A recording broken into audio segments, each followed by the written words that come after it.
भक्तजनों, माताओं बहनों, सादर जय श्री कृष्ण। यदि आप श्री कृष्ण जन्माष्टमी का व्रत करना चाहते हैं तो आपको व्रत आरंभ करने के पहले इस वीडियो को पूरा देखना चाहिए, जिससे आपको यह पता लगेगा कि आपको इस बार जन्माष्टमी का व्रत कब रखना है, किस विधि से रखना है, कैसे व्रत करना चाहिए तथा श्री कृष्ण जन्माष्टमी में कौन कौन से महत्वपूर्ण नियमों का पालन करना चाहिए। जन्माष्टमी व्रत से संबंधित संपूर्ण जानकारी, शास्त्रोक्त जानकारी इस वीडियो के माध्यम से हम आपको प्रदान करेंगे। भगवान श्री कृष्ण का प्रागट्य आज से ठीक 5250 वर्ष पहले द्वापर युग में भाद्रपद मास के कृष्ण पक्ष की अष्टमी तिथि बुधवार को रोहिणी नक्षत्र में, जब चंद्रमा अपनी उच्च राशि वृषभ में और सूर्य अपनी स्व राशि सिंह राशि में थे, ऐसे शुभ समय में मध्य रात्रि ठीक 12 बजे मथुरा नगरी में प्रकट हुए थे। इस बार भगवान श्री कृष्ण का अवतरण दिवस जन्मोत्सव श्री कृष्ण जन्माष्टमी कुछ पंचांगों में 6 सितंबर 2023 व अधिकतम पंचांगों में 7 सितंबर 2023 गुरुवार बताया है। इस प्रकार श्री कृष्ण जन्माष्टमी इस बार 2 दिन मनाई जाएगी, लेकिन शास्त्रों में सूर्योदय व्यापिनी पर्व काल सर्वश्रेष्ठ बताया गया है। सनातन धर्म के व्रत पर्वों के निर्णय हेतु सर्वमान्य ग्रंथ धर्म सिंधु है। उसमें पृष्ठ क्रमांक 12 तथा 13 पर स्पष्ट लिखा हुआ है और इसके साथ ही निर्णय सिंधु के पेज क्रमांक 63 में भी स्पष्ट लिखा हुआ है कि उदय व्यापिनी ग्राह्या। 1987 में तिथि पर एक विवाद हुआ था।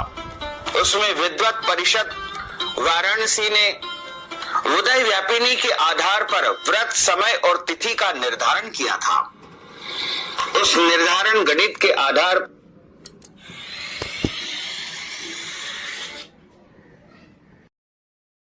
उदय में रोहिणी नक्षत्र जन्माष्टमी 7 सितंबर 2023 गुरुवार को ही मनाई जाएगी। 6 सितंबर को कुछ ऐसे संयोग निर्मित हो रहे हैं जो कि द्वापर युग जैसे संयोग बन रहे। इस बार अष्टमी तिथि का आरंभ 6 सितंबर 2023 की रात को यानी शाम को 7:48 पर हो जाएगा।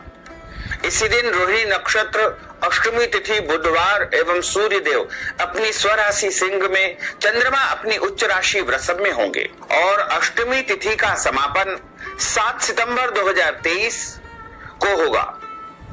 शाम को 7:40 पर अष्टमी तिथि समाप्त हो जाएगी।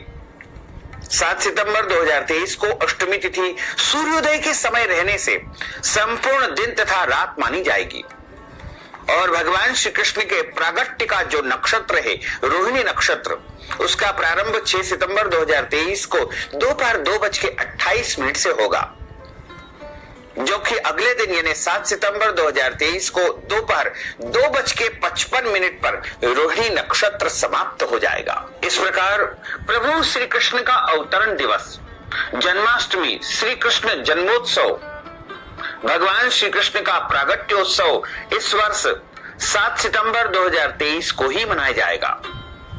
पौराणिक धर्म ग्रंथों में भगवान श्री विष्णु ने पृथ्वियों को पापियों से मुक्त करने हेतु भगवान श्री कृष्ण के रूप में पूर्ण अंश से अवतार दिया था।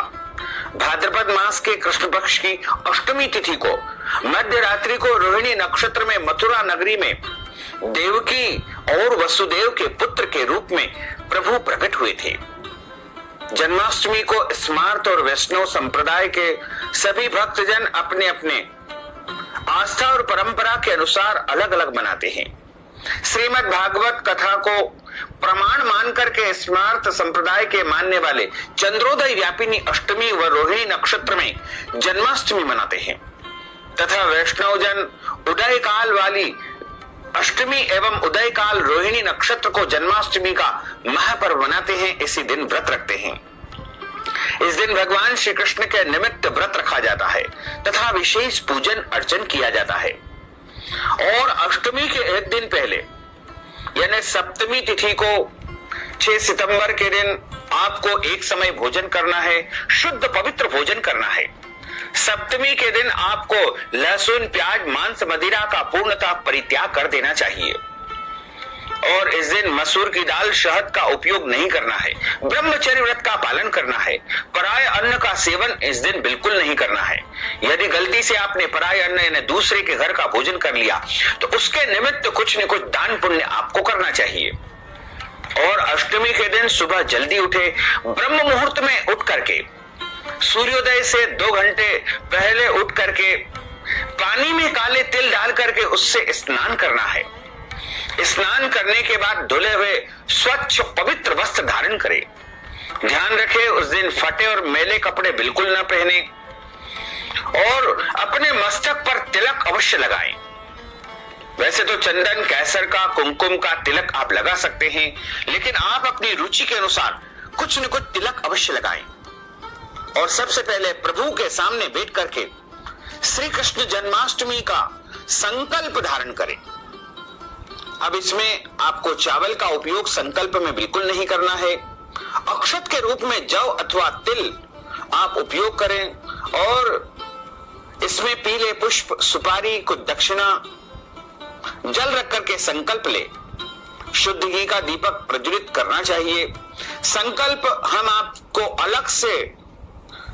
अलग वीडियो में प्रस्तुत करके दिखाएंगे, जिसको सुन करके आप संकल्प धारण कर पाएंगे और संकल्प लेने के बाद आपका व्रत आरंभ हो जाएगा। जन्माष्टमी के दिन सुबह तुलसी जी का पूजन अर्चन करें, गौ माता की सेवा तथा पूजा करें, सूर्य भगवान को जल अर्पण करें और अपने गुरुजन, माता पिता, पूज्य पुरुषों को प्रणाम करके और व्रत का शुभारंभ करें। किसी भी मनुष्य को जन्माष्टमी के दिन अन्न का सेवन बिल्कुल नहीं करना चाहिए तथा इस दिन चावल भी नहीं खाना चाहिए और इस दिन केवल फलाहार ही आपको करना है। शुद्ध फलाहार गाय का दूध, गाय के दूध से बनी वस्तुएं और सभी प्रकार के फल माने जाते हैं।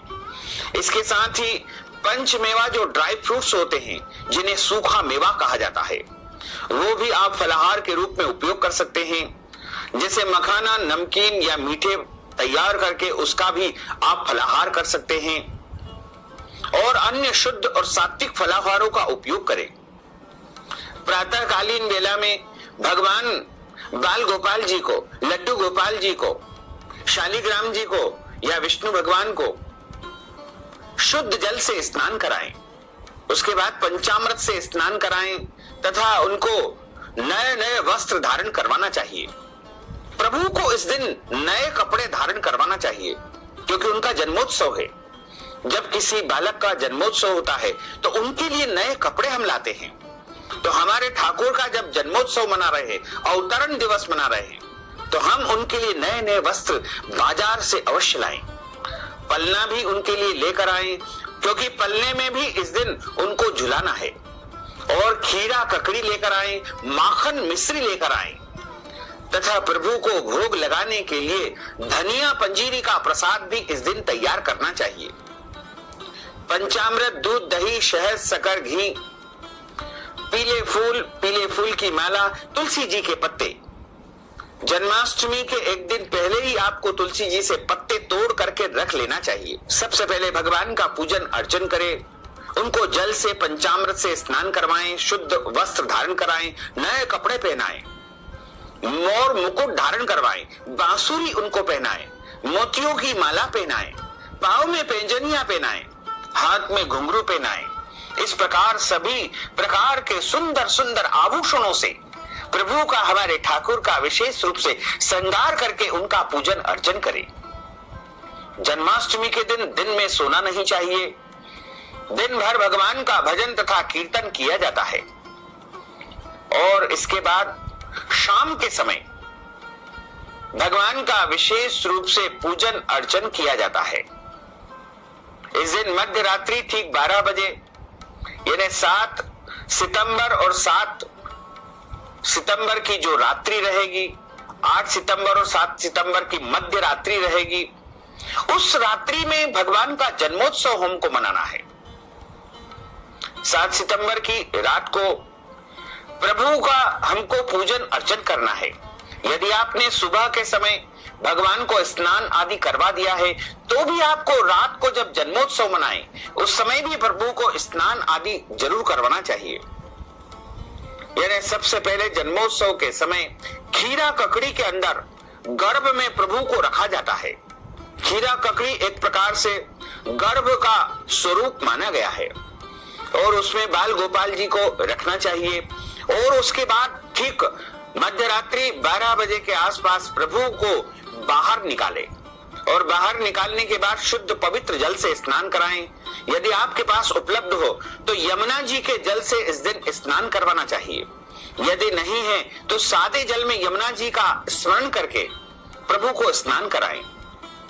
फिर भगवान को दूध, दही, शहद, शक्कर, घी, पंचामृत से स्नान कराएं, शुद्ध जल से स्नान कराएं, इत्र के जल से स्नान कराएं, गुलाब जल से स्नान कराएं, चंदन के जल से स्नान कराएं और उसके बाद प्रभु को नए नए कपड़े धारण करवाना चाहिए। यदि आपने सुबह के समय नए वस्त्र धारण करवाए हैं तो पुनः उन्हीं वस्त्रों को, उन्हीं श्रृंगार को आप धारण करवा सकते हैं।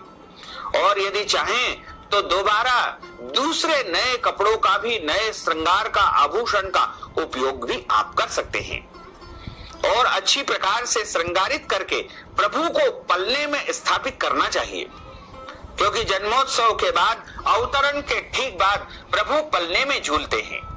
बाल्यावस्था में उनको पलना बहुत अधिक प्रिय होता है। पलने में उनको बैठा करके झूला झुलाए और उसी झूले में प्रभु की आरती उतारना चाहिए। आरती के पहले भगवान को भोग लगाएं, खीरा ककड़ी का भोग लगाएं, केला और अन्य सभी प्रकार के फलों का भोग लगाएं तथा धनिया पंजीरी का भोग लगाएं, माखन मिश्री का भोग लगाएं और अनेक प्रकार के मेवा, मिष्ठान्न आदि का प्रभु को भोग लगाना चाहिए। आरती करके समस्त परिवार जनों को, भक्त जनों को और सभी सगे संबंधियों को, मिलने जुलने वालों को, पड़ोसियों को प्रसाद वितरण किया जाता है। कई जगह पर इस रात्रि में मटकी फोड़ के भी भव्य आयोजन होते हैं और भजन कीर्तन के साथ में प्रभु का जन्मोत्सव मनाया जाता है। लेकिन ध्यान रखें, किसी भी परिस्थिति में आपको जन्मोत्सव के बाद भोजन नहीं करना है। कई लोग क्या करते हैं कि प्रभु का जैसे ही जन्मोत्सव हो जाएगा उसके बाद अन्न सेवन कर लेते हैं, यानी भोजन कर लेते हैं। ये तरीका बिल्कुल गलत है। इससे उनका जन्माष्टमी का व्रत अधूरा माना जाएगा, भंग माना जाएगा। तो यदि आप अधूरा पुण्य प्राप्त करना चाहते हैं तो जरूर भोजन कर लेना, लेकिन यदि आपको जन्माष्टमी का पूरा पूरा पुण्य प्राप्त करना है तो आप अन्न का सेवन बिल्कुल न करें। यानी आपका व्रत जन्माष्टमी के प्रातः काल से ही, ब्रह्म मुहूर्त से ही आरंभ हो चुका है। आप फल फलाहारी वस्तु 1 बार, 2 बार, 3 बार ले सकते हैं, चाय काफी भी ले सकते हैं, लेकिन आपको अन्न का सेवन बिल्कुल नहीं करना है। अगले दिन सुबह यानी सूर्योदय जब होगा, सुबह 8 तारीख की आपको पारणा करना है। 8 तारीख की सुबह जो पारणा करने का समय रहेगा, यानी व्रत खोलने का जो समय रहेगा, वो सुबह 6:24 से लेकर के 8:24 तक का समय रहेगा।